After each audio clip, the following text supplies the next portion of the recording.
Rosa Parks and the Institute by Alana Phillips. What do you think of when you hear the name Rosa Parks? Do you think of the word freedom? Do you see a public bus in your mind's eye? Rosa Parks is known for her defiance when she was faced with unfair treatment. In other words, Rosa Parks refused to follow the rules when she knew in her heart that those rules were wrong.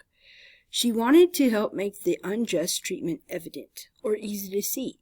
This is why people admire Rosa Parks. To some, her actions have resonated like an echo that says, "Fight for your beliefs, fight for your beliefs, fight for your beliefs." Throughout her life, Rosa Parks was persistent in fighting for her beliefs. For example, she never stopped trying to help Americans. This is why she started the Rosa and Raymond Parks Institute of Self-Development.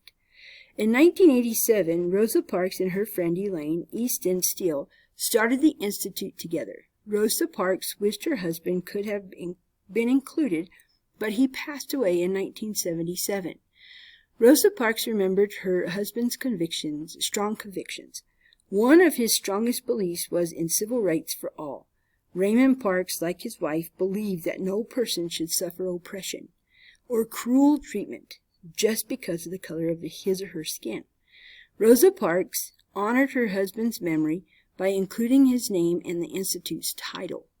The Institute offers many programs for today's youth. One of the main programs is called Pathways to Freedom. Children in the program can trace the path of the Underground Railroad. They learn about history and about the civil rights movement of the 1950s and 1960s.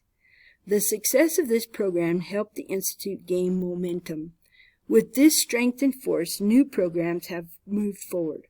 One of its most popular programs has youngsters teaching senior citizens how to use computers.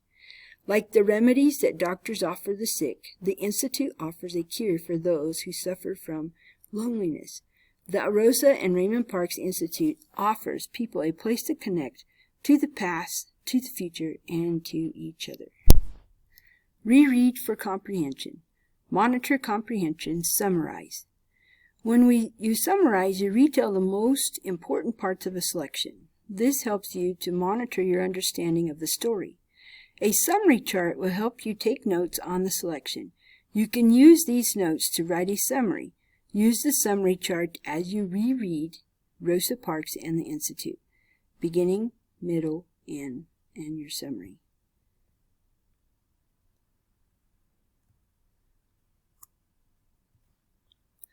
The vocabulary for this lesson, for this story, for this unit is going to be defiance, evident, resonated, persistent, convictions, oppression, momentum, remedies. Context clues.